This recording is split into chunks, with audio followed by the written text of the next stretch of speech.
অসমৰ বুকুত এই বৰাক উপত্যকা সুন্দৰ উপত্যকা বৰাক নদীয়ে আমাৰ এই উপত্যকাৰ সজীৱ কৰি তুলিছে ইয়াৰ মাটি ইয়াৰ কৃষ্টি সংস্কৃতি ভাষা সাহিত্য অপূৰ্ব গতিকে আজি অসমখনক শক্তিশালী কৰাৰ ক্ষেত্ৰত ভাৰতবৰ্ষক শক্তিশালী কৰাৰ ক্ষেত্ৰত বৰাক উপত্যকাৰ জনগণৰ এটা উল্লেখযোগ্য ভূমিকা আছে মই সেই ভূমিকা শ্ৰদ্ধাৰে প্ৰশংসা কৰিছো শ্ৰদ্ধা জনাইছো আজি আপোনালোকে 2024 চনৰ লোকসভা নিৰ্বাচনত ভোটদান প্ৰক্ৰিয়াত অংশগ্ৰহণ কৰিব লাগিব লক্ষ্য হ'ব যে আগন্তুক দিনত নৰেন্দ্ৰ মোদী ডাঙৰীয়াৰ নেতৃত্বত ভাৰতবৰ্ষক বিশ্বৰ তিনিখন শ্ৰেষ্ঠ উন্নত ৰাষ্ট্ৰৰ ভিতৰত অন্যতম হিচাপে গঢ়ি তোলা গতিকে সেই লক্ষ্যৰে এইবাৰ নিৰ্বাচনত ভাৰতবৰ্ষৰ ভোটদাতা ৰাইজে অংশগ্ৰহণ কৰিব ইতিমধ্যে প্ৰথম পৰ্যায়ে নিৰ্বাচন সম্পূৰ্ণ হৈছে আৰু অসমত আমি পাঁচোখন আসনতে জয়যুক্ত হ'ম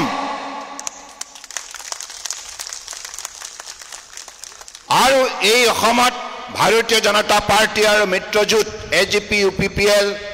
সন্মিলিত গণশক্তি অসম আমি একেলগে মিলি 12খনতকৈ অধিক আসন লাভ কৰিবলৈ সক্ষম হ'ম আৰু এই কৰিমগঞ্জ সমষ্টিটো শিলচৰ সমষ্টিটো আমাৰ পৰিমল শুক্লবৈদ্য ডাঙৰীয়া আৰু কৃপানাথ মাল্লা ডাঙৰীয়া দুইগৰাকী ভাৰতীয় জনতা পাৰ্টিৰ প্ৰাৰ্থী বিপুল ভোটত জয়যুক্ত হ'ব এই কাৰণ জনগণে এতিয়া উপলব্ধি কৰিছে যে কংগ্ৰেছে 60 বছৰ কাল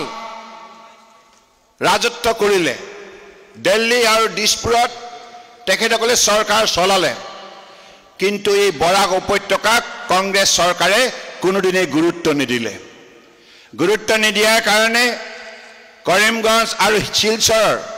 কোনোদিনে উন্নত মানদণ্ডৰ ৰাস্তা আৰু দলং নিৰ্মাণ কৰিব নোৱাৰিলে কংগ্ৰেছে গতিকে এই কংগ্ৰেছ দলৰ এই নিৰ্বাচনত অংশগ্ৰহণ কৰাৰ কোনো নৈতিক অধিকাৰ নাই কাৰণ তেখেতসকলে বৰাক উপত্যকাৰ লগতে অসম তথা উত্তৰ পূৰ্বাঞ্চলক আটাইতকৈ বেছি অৱহেলা কৰিছিল আৰু তেখেতসকলে কি যুক্তিত এতিয়া কৰিমগঞ্জ আৰু শিলচৰত ভোট খুজিবলৈ আহিছে পৰম শ্ৰদ্ধাৰ কৰিমগঞ্জ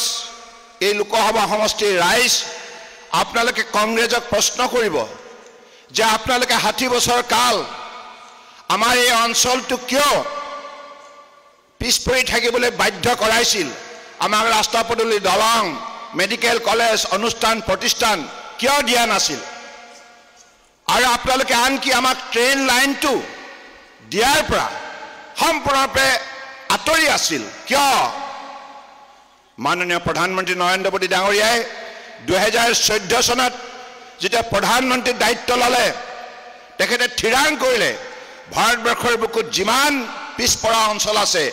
সকলো অঞ্চলক শক্তিশালী কৰিব লাগিব আৰু তাত বসবাস কৰা জনসাধাৰণক শক্তিশালী কৰিব লগা হ'লে প্ৰথম পদক্ষেপ হিচাপে ৰাস্তা পদূলি দলং নিৰ্মাণ কৰিব লাগিব সেইকাৰণে যোৱা 10 বছৰত কেন্দ্ৰীয় চৰকাৰ বিজেপি চৰকাৰ দিল্লীত বিজেপি চৰকাৰ অসমত দুইখন চৰকাৰে মিলি এই বৰাক উপত্যকাৰ 3খন জিলাত কাছাৰ কৰিমগঞ্জ হাইলাকান্দিত প্ৰায় 10,000 কোটি টকা ৰাস্তা পদূলি নিৰ্মাণ কৰাৰ কামত আত্মনিয়োগ কৰিলে আজি আপোনালোকে শুনি ভাল পাব এই কৰিমগঞ্জৰ পৰা সুতাৰকান্দি শিলচৰ বিভিন্ন ঠাইলৈ আজি ডাঙৰ ডাঙৰ ভাৰতমালা অসমমালাৰ যোগেদি ডাঙৰ ডাঙৰ ৰাস্তাৰ নিৰ্মাণ কাৰ্যসূচী চলি আছে এই মহাসড়কৰ কামো এই বছৰ শেষৰ ভাগত সম্পূৰ্ণ হোৱাৰ বাবে তৎপৰতাৰে কাম আগুৱাই নিয়াৰ পদক্ষেপ বিজেপি চৰকাৰে গ্ৰহণ কৰিছে এইবিলাক কাম কংগ্ৰেছে কৰিব নোৱাৰিলে আজি বিজেপি চৰকাৰৰ দিনত কেৱল ৰাস্তা পদূলি নহয় ইয়াৰ উপৰিও ইলেক্ট্ৰিফিকেশ্যন অফ ৰেলৱে লাইন বটগছ আৰু আজি বৰাক উপত্যকাৰ পৰা 16খন ট্ৰেইন আজি ভাৰতবৰ্ষৰ বিভিন্ন প্ৰান্তলৈ ইয়াৰ পৰাই অহা যোৱা কৰে এই ব্যৱস্থা কংগ্ৰেছে 60 বছৰ কৰিব নোৱাৰিলে কি যুক্তিত কংগ্ৰেছক ভোট দিব লাগে পৰম শ্ৰদ্ধা ৰাইজ উন্নয়নৰ বাবে আজি ভাৰতবৰ্ষৰ জনতাই থিৰাং কৰিছে নৰেন্দ্ৰ মোদী ডাঙৰীয়াৰ নেতৃত্বত পুনৰ দিল্লীত চৰকাৰ গঠন হ'ব লাগে মোদী ডাঙৰীয়া থাকিলেহে দেশৰ প্ৰতিগৰাকী নাগৰিকৰ উন্নয়ন হ'ব প্ৰতিখন সমাজে সন্মান সহকাৰে জীয়াই থাকিব আৰু আমাৰ উঠি অহা ছাত্ৰ ছাত্ৰীসকলে যুৱক যুৱতীসকলে সন্মান সহকাৰে মৰ্যাদা সহকাৰে উপাৰ্জনৰ বাবে কৰ্মস্থাপন পাবলৈ সক্ষম হ'ব গতিকে সেইবাবে পৰম শ্ৰদ্ধা ৰাইজ আপোনালোকে গোটেই কথাবিলাক যুক্তি সহকাৰে পৰ্যালোচনা কৰিব লাগিব কংগ্ৰেছে কেৱল সপোন দেখুৱাব পাৰে তেখেতসকলে কাম নকৰে এই কংগ্ৰেছ চৰকাৰে সেই সময়ত প্ৰধানমন্ত্ৰী আছিল ইন্দিৰা গান্ধী ৰাজীৱ গান্ধী সকলোৱে নৰসিংহ ৰাও ডক্টৰ মনমোহন সিংলৈকে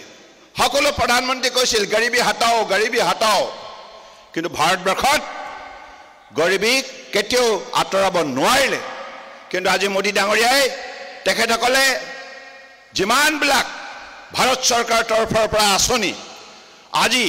বিভিন্ন শ্ৰেণীৰ ৰাইজৰ বাবে গ্ৰহণ কৰা হ'ল সেই আঁচনি ৰূপায়ণ কৰা হ'ল ফলত আপোনালোকে জানেনে যোৱা 10 বছৰ ভিতৰত 25 কোটি মানুহক দৰিদ্ৰ সীমাৰেখাৰ তলত বসবাস কৰা লোকক আজি সেই দৰিদ্ৰতাৰ পৰা উদ্ধাৰ কৰিলে মাননীয় প্ৰধানমন্ত্ৰী নৰেন্দ্ৰ মোদী ডাঙৰীয়াই গতিকে সেইবাবে গোটেই ভাৰতবৰ্ষত পৰিৱৰ্তন আহিছে হিন্দু মুছলমান খ্ৰীষ্টান বুদ্ধি জৈন শিখ সকলো ধৰ্মৰ লোকে সকলো আঁচনিৰ সুবিধা লাভ কৰিছে গতিকে সেই কথা সকলোৱে গভীৰভাৱে উপলব্ধি কৰিব লাগিব আমাৰ ভৱিষ্যত যিবিলাক ল'ৰা ছোৱালী এটা স্কুলত পঢ়ি আছে কলেজত পঢ়ি আছে ইউনিভাৰ্চিটিত পঢ়ি আছে যিবিলাক যুৱক যুৱতী নিবনুৱা হৈ আছে সকলোৰে কৰ্মসংস্থাপনৰ বাবে মোদী ডাঙৰীয়াই আজি ডিজিটেল ইণ্ডিয়া ষ্টাৰ্টআপ বিভিন্ন ধৰণৰ আঁচনি প্ৰৱৰ্তন কৰিছে ইউথ লেড ডেভেলপমেণ্টৰ আঁচনিৰ যোগেদি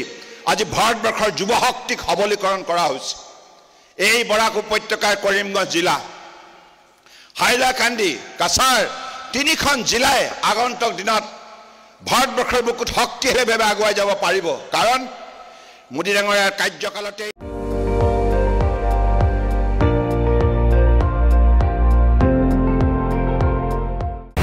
আপুনি চাই আছে ND24